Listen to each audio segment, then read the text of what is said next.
नमस्कार दोस्तों। तो आज की वीडियो में हम चालू करेंगे एक्सरसाइज 1.1 से question number first, second and third. ठीक है, इस वीडियो के अंदर हम question number first, second and third तीनों क्वेश्चन को कंप्लीट करा देंगे।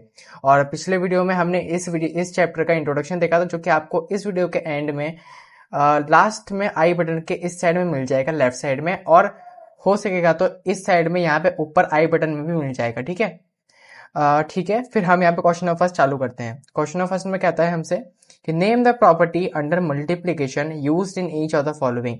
हमने, आपको याद हो तो हमने तीन प्रॉपर्टी पढ़ी थी। ठीक है, तीन प्रॉपर्टी में क्या क्या चीज थी वो आपको इंट्रोडक्शन में पता चल जाएगा। आप इंट्रोडक्शन जरूर से देख लेना। उसी का यूज होगा यहाँ पे। मैंने आपको इंट्रोडक्शन में ही बताया था कि प्रॉपर्टी का यूज जरूर से आता है, आपके पहले क्वेश्चन में ही प्रॉपर्टी का यूज है।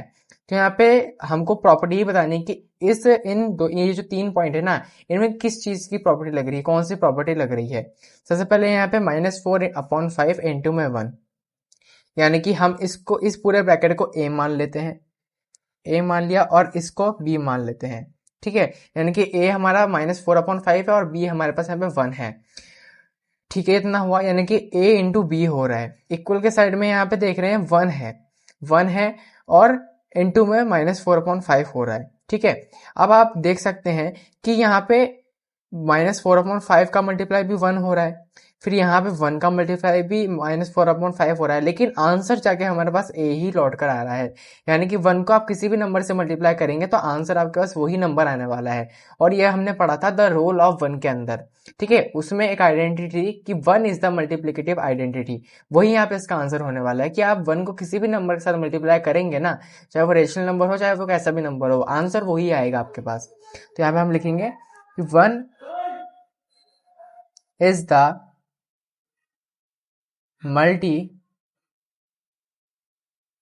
multiplicative identity। ठीक है, ये आपका आंसर हो जाएगा फर्स्ट पॉइंट का। सेकंड पॉइंट है यहाँ पे हमारे पास -13/7 इंटू में -2/7, वही काम करेंगे जो पहले हमने करा था। ठीक है, ये हमारे पास ए मान लेते हैं हम इस पूरे को, और ये इसको हम पूरा बी मान लेते हैं। देखिए, आप यहाँ पे ए और बी माना था ना हमने, तो यहाँ पे ये क्या है, अब हमारे पास बी था, और यहाँ पे ये हमारे पास ए था। ठीक है, वैसे ही यहाँ पे अब ये हमारे पास यहाँ पे बी है जो पहले आ गया, और इंटू में यहाँ पे हमारे पास ए है। ठीक है, अब देख सकते हैं आप, ए मल्टीप्लाई हो रहा है बी के साथ, इक्वल के यहाँ पे आरएचएस के अंदर बी मल्टीप्लाई हो रहा है ए के साथ। ठीक है, तो यहाँ पे ए इंटू बी कह लो चाहे बी इंटू ए कह लो, जो प्रोडक्ट होगा वो तो दोनों की तरफ सेम होगा ना। और ये कौन सी प्रॉपर्टी कहलाती है, ये प्रॉपर्टी कहलाती है कम्यूटेटिविटी प्रॉपर्टी। कम्यूटेटिविटी प्रॉपर्टी के अंदर हमने पढ़ा था, जो कि मल्टीप्लिकेशन में काम करती है, चाहे ए इंटू बी कर लो चाहे बी इंटू ए कर लो, आपका आंसर जो है वो दोनों साइड सेम आएगा। तो यहाँ पे भी वही चीज होगी, तो इसलिए यहाँ पे हम लिख देंगे कम्यूटेटिविटी टेटिविटी प्रॉपर्टी, कि यहाँ पे कम्यूटेटिविटी प्रॉपर्टी काम में आ रही है। ठीक है, थर्ड पॉइंट देखते हैं, -19/29 इंटू में 29/-19, और इक्वल में यहाँ पे हमारे पास हो रहा है 1। ठीक है, अब आप देख सकते हैं यहाँ पे हमने एक ऐसा क्वेश्चन भी करा था कि देखिए, -19/29 है, यहाँ पे 19 है, यहाँ पे 29 है। क्या यहाँ पे कम्यूटेटिविटी प्रॉपर्टी लग रही है कि a into b equal to में b इंटू ए हो रहा है? नहीं हो रहा। एसोसिएटिविटी प्रॉपर्टी के अंदर हमने क्या देखा था कि यहाँ पे a plus b plus c into में a प्लस बी हो जाएगा, एक बार प्लस में c होगा। ठीक है, ये भी प्रॉपर्टी यहाँ पे काम नहीं हो रही है। मल्टीप्लाई के अंदर भी a b इंटू सी, यहाँ पे तीन वेरिएबल तो है ही नहीं, तीन वैल्यू तो यहाँ पे है ही नहीं हमारे पास, यानी कि इसमें डिस्ट्रीब्यूटिविटी, और डिस्ट्रीब्यूटिविटी क्या कहलाती है हमको, यहाँ पे तो हमको रोल ही नहीं है डिस्ट्रीब्यूटिविटी का। क्यों? क्योंकि यहाँ पे मल्टीप्लाई के अंदर और मल्टीप्लाई के अंदर हमारी डिस्ट्रीब्यूटिव प्रॉपर्टी फेल हो जाती है, ये बस एडिशन और सब्ट्रैक्शन के अंदर काम करती है। इसलिए आप यहाँ पे एक चारा बचता है आपके पास, देख सकते हैं आप कि न्यूमरेटर -19 है, अपॉन में 29 हो रहा है। तो यहाँ पे दूसरे साइड में क्या है, 29 ऊपर चला गया, 29 ऊपर चला गया, 29 ऊपर चला गया, और 19 आ गया, यानी कि यहाँ पे इनवर्स हो रहा है। और हमने पढ़ा था कि इसको हम क्या कहते हैं, मल्टीप्लिकेटिव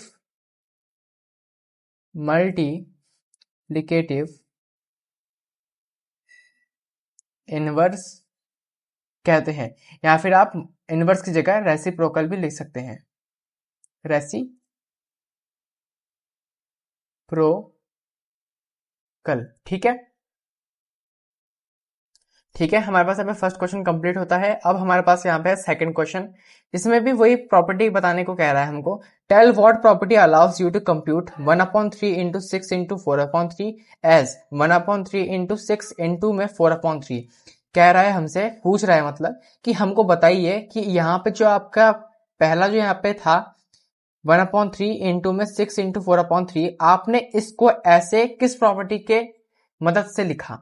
ठीक है, कैसे लिखा आपने वो हमें बताना है। अब देखिए, आप देख सकते हैं कि यहाँ पे ए बी सी तीन वेरिएबल का रोल आ रहा है, और तीन वेरिएबल का रोल सिर्फ एक ही प्रॉपर्टी के अंदर काम आता है, वो है हमारे पास यहाँ पे एसोसिएटिविटी प्रॉपर्टी के अंदर तीन वेरिएबल काम आते हैं, ए बी और सी, और यहाँ पे मल्टीप्लाई के अंदर भी काम करता है, और यहाँ पे देख सकते हैं आप ये मल्टीप्लाई के अंदर ही हो रहा है। ठीक है, तो यहाँ पे ए बी इंटू सी और इक्वल में ए बी इंटू सी हो रहा है, तो यहाँ पे हम लिख सकते हैं कि ये एसोसिएटिविटी प्रॉपर्टी के कारण यहाँ पे हो रहा है। तो हम यहाँ पे सिर्फ सिंपल आंसर लिख देंगे कि आंसर नंबर 2 करके एसोसिएटिविटी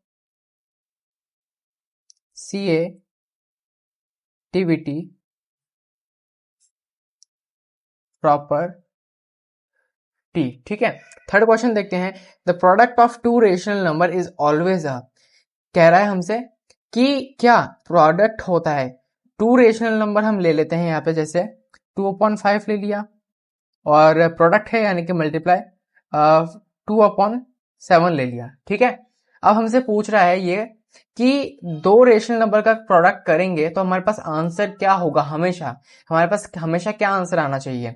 देखिए, 2 2 होता है 4, 5 7 होता है 35, तो ये कट रहा है, नहीं कट रहा। ठीक है, तो यहाँ पे 4/35 हमारे पास आंसर है। रेशनल नंबर की क्या क्राइटेरिया होती है, रेशनल नंबर P/Q के फॉर्म में लिखा होना चाहिए और Q 0 नहीं होना चाहिए, और उनका HCF 1 ही होना चाहिए। ठीक है, तो यहाँ पे आप देख सकते हैं कि P/Q के फॉर्म में दोनों ही लिखे हुए थे, लेकिन जब प्रोडक्ट करा हमने तो वो भी यहाँ पे P/Q के फॉर्म में ही आए। तो इसके हम मतलब हम यहाँ पे कह सकते हैं कि रेशनल नंबर ऑलवेज क्या होते हैं, रेशनल नंबर ही कहलाते हैं अगर हम प्रोडक्ट करेंगे रेशनल नंबर का। तो हमने यहाँ पे लिख दिया रेशनल नंबर्स। ठीक है, ये हमारे पास इस एक्सरसाइज के अंदर बस 3 ही क्वेश्चन थे। ठीक है, इसके अलावा जो इसके एग्जाम्पल हैं हम वो भी करने वाले हैं बहुत जल्द। और जो इंपॉर्टेंट क्वेश्चन की बात हुई थी आपके साथ कि हम आपको प्रोवाइड करेंगे इंपॉर्टेंट क्वेश्चन, तो वो भी आपको हम प्रोवाइड करेंगे। अगर आपको इंपॉर्टेंट क्वेश्चन चाहिए तो फिर आप डिस्क्रिप्शन में जाके एक लिंक मिलेगी आपको, वहां पे आप क्लिक करके देख सकते हैं। चैनल है एक हमारा। ठीक है, मैं नाम नहीं ले सकता उस प्लेटफॉर्म का क्योंकि पिछले वाले वीडियो में इसका कॉपीराइट आ गया था। तो फिर मिलते हैं आपके साथ नेक्स्ट एग्जाम्पल के साथ, तब तक के लिए गुड बाय, थैंक यू।